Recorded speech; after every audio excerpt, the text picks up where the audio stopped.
Ada satu materi yang mesti banget untuk dikuasai sebelum kalian mulai mempelajari materi grammar yang sangat banyak itu. Apa satu materi yang saya maksud tadi? Jawabannya ada di video pembahasan kali ini.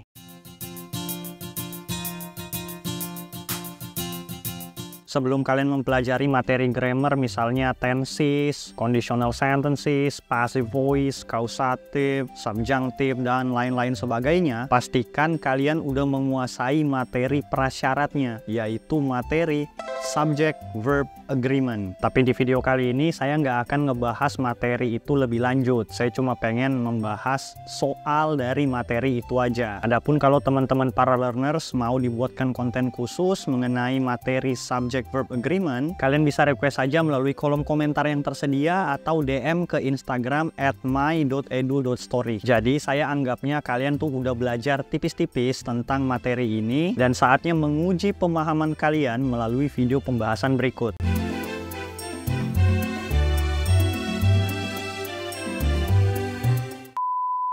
So, kita langsung ke pembahasan soalnya aja ya. Seperti yang sudah tertera di layar kalian, ada 15 soal nih.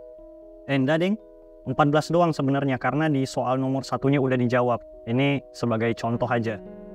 The results of Dr. Knowles' experiment were published in a scientific journal. Verbnya atau auxiliary verbnya pakai yang were karena subjeknya adalah the results. Subjeknya jamak, results, bukan result doang ya. Results, jamak, maka pakai were. Dan untuk soal nomor 2, nih langsung ya. The weather, subjeknya adalah weather, yang berarti subjek tunggal, sehingga jawabannya verbnya harusnya gets. Oke. Untuk soal nomor 3, subjeknya ada woman and her child. Ada dua orang yang berarti jamak, sehingga sehingga verb atau auxiliary verbnya memakai memakai are. Sama juga nih kayak di soal nomor 4. Every man, woman, and child. Jamak ya. Berarti lagi-lagi kita pakai auxiliary verb are. Untuk soal nomor 5, washing the dishes. Nah, kalau kalian lihat mungkin kata dishes-nya itu pakai s atau is ya, dari asal katanya atau root-nya yaitu dish. Nah, kalian mungkin mikir, ini kayaknya jawabannya yang are deh. Tapi sebenarnya nggak gitu, karena washing the dishes itu merupakan satu frasa yang berarti satu kegiatan, yang berarti subjeknya tunggal, sehingga jawabannya harusnya yang is. Untuk soal berikutnya, nomor 6, a lot of students. Udah jelas ya, ada banyak siswa, sehingga auxiliary verbnya harusnya yang are. Soal nomor 7, some of the furniture. Nah, ini sama kayak soal nomor 5 tadi, bahwa some of the furniture dianggap sebagai satu kesatuan. Ingat, satu kesatuan, jadi subjeknya satu. Kalau subjeknya satu, maka kita pakai auxiliary verb untuk subjek tunggal, yaitu is. Lalu kemudian di soal nomor 8, some of the desks. Mirip-mirip nih sama soal nomor 7 tadi, some of the. Cuma bedanya, kalau yang di soal nomor 7, some of the furniture dianggap sebagai satu kesatuan. Sedangkan di sini tertera dengan jelas atau tertulis dengan jelas bahwa some of the desks. Desk ada s-nya, yang menyatakan bahwa ini subjeknya jamak, sehingga auxiliary verbnya harus memakai are. Kita ke soal nomor 9, dan ini tingkatannya lebih ngeri sedikit aja dibanding soal-soal sebelumnya. Ini kalian bisa lihat, at least 3/4 of that book on famous Americans. Nah, ini semua dianggap sebagai satu kesatuan, bahwa subjeknya tunggal. At least 3/4 of that book on famous Americans itu dianggap sebagai satu kesatuan, subjek tunggal. Karena sebenarnya subjek utamanya itu yang ini aja, 3/4 of that book, 3/4 dari buku itu, yang berarti satu kesatuan. Maka auxiliary verbnya kita pakai yang tunggal, yaitu is. Untuk soal nomor 10 nih gampang aja ya, one of the countries. Maka auxiliary verbnya tentu saja is dong. Tapi kan bang, ini countries ada s-nya, jamak. Tuh, countries.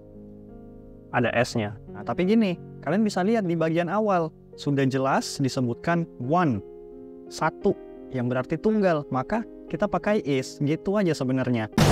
Hi Pad Learners, would you please take a minute to watch this ad? Thank you. Membuat konten edukasi adalah salah satu bentuk perpanjangan tangan dari pekerjaan saya, yaitu seorang konsultan pendidikan. Konsultan pendidikan itu apaan, Bang? Konsultan pendidikan adalah seorang profesional yang memiliki keahlian dan pengalaman luas dalam bidang pendidikan yang akan membantu individu atau institusi dalam berbagai aspek terkait pendidikan. Sebagai seorang konsultan pendidikan, saya akan siap membantu kamu, membimbing kamu, memberikan konsultasi dan pendampingan, bahkan pelatihan berkaitan dengan pendidikan yang sedang kamu tempuh atau yang akan kamu tempuh ke depannya. Kita tahu bahwa gaya belajar orang tuh beda-beda. Minat belajar juga berbeda, tujuan belajar tiap orang pun berbeda. Bahkan cara mencapainya juga berbeda.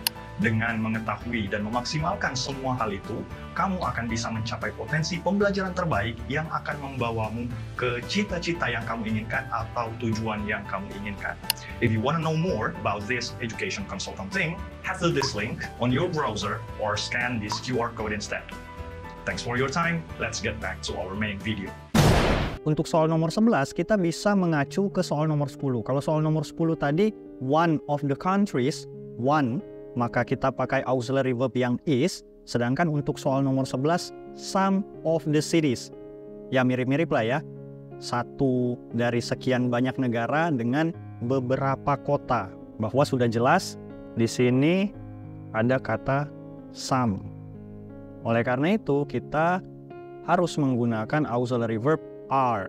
Nah, untuk soal nomor 12 sampai soal nomor 15 ini biasanya orang yang baru mempelajari materi grammar, khususnya subject-verb agreement, suka kebolak-balik. Yang perlu kalian ingat bahwa ketika kalian menemukan kata each yang diikuti oleh subjek, mau itu subjek tunggal atau subjek jamak, kuantitas dari subjek itu tetap dihitung sebagai satu atau tunggal. Karena each berarti setiap. Maksudnya adalah satu untuk setiap anggota dari kelompok tersebut. Oke, sampai sini paham ya?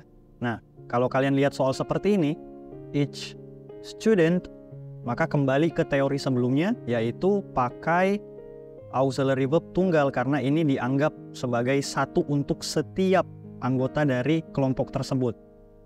Yang berarti apa yuk? Pakai has. Hal yang sama juga berlaku untuk soal nomor 13. Each of the students. Tapi kan Bang beda. Itu yang soal nomor 12 each student. Sedangkan nomor 13 each of the students. Di soal nomor 12 studentnya satu. Di soal nomor 13 studentsnya ada banyak. Bentuknya jamak istilahnya gitu. Tapi kembali ke teori sebelumnya bahwa kata each yang diikuti oleh noun, mau itu subjeknya tunggal, mau itu jamak, tetap dianggap sebagai satu karena dia berarti setiap atau tiap-tiap bagian dari kelompok tersebut. Sehingga walaupun tulisannya di sini each of the students, tetap kita anggap sebagai satu, maka kita pakai has. Sama juga untuk soal nomor 14, none of the students. Tidak ada siswa atau tidak satupun dari siswa tersebut yang terlambat hari ini. Maka kita harus memakai auxiliary verb yang tunggal yaitu was. None of the students was late today. Bahwa tidak ada satupun dari siswa-siswa ini yang banyak ini terlambat di hari ini. Nah, sama juga untuk soal terakhir yaitu soal nomor 15. The number of students. Walaupun kalian melihat ada kata students pakai S yang berarti dia bentuknya jamak, tapi kata studentsnya diawali dengan the number yang berarti tunggal, sehingga kita harus memakai auxiliary verb is. Mungkin kalau dalam bahasa Indonesia padanannya tuh kayak gini, sebutkan satu angka yang menunjukkan jumlah siswa yang ada dalam kelas sekarang. Sebutkan satu angka. Nah, satu angka itu adalah 20. Bahwasannya ada 20 siswa dalam kelas ini. Angkanya satu doang yang diminta, yaitu 20. Lagian kalian bisa lihat juga di sini kuantitas yang dimaksud berada di satu ruangan yang sama, in this room. Mungkin saja kalau berada di beberapa ruangan kayak the numbers of the students in some of the rooms are 20, 22, 25. Nah, kan itu ada 3 angka tuh, 20, 22, 25. Itu subjeknya mesti diikuti oleh the numbers. Nah, kurang lebih seperti itu ya. Gimana? Dari 14 soal ini, berapa banyak jawaban kalian yang benar? Coba deh kalian tulis di kolom komentar. Sekian untuk video yang baru aja kalian tonton. Kalau kalian punya saran atau kritik yang berkaitan dengan konten-konten dari channel ini, langsung drop aja di kolom komentar. Like kalau kalian suka dengan video-video seperti ini, sekalian bantu share kalau kalian merasa ini adalah tontonan yang bermanfaat. Oh iya, kalian juga bisa ngasih ide konten atau bahkan request melalui DM Instagram @my.edu.story, dan silakan subscribe channel ini supaya kalian gak ketinggalan dengan konten-konten yang akan diupload ke depan. Thanks for watching. I'm IPS and this is my Edu Story.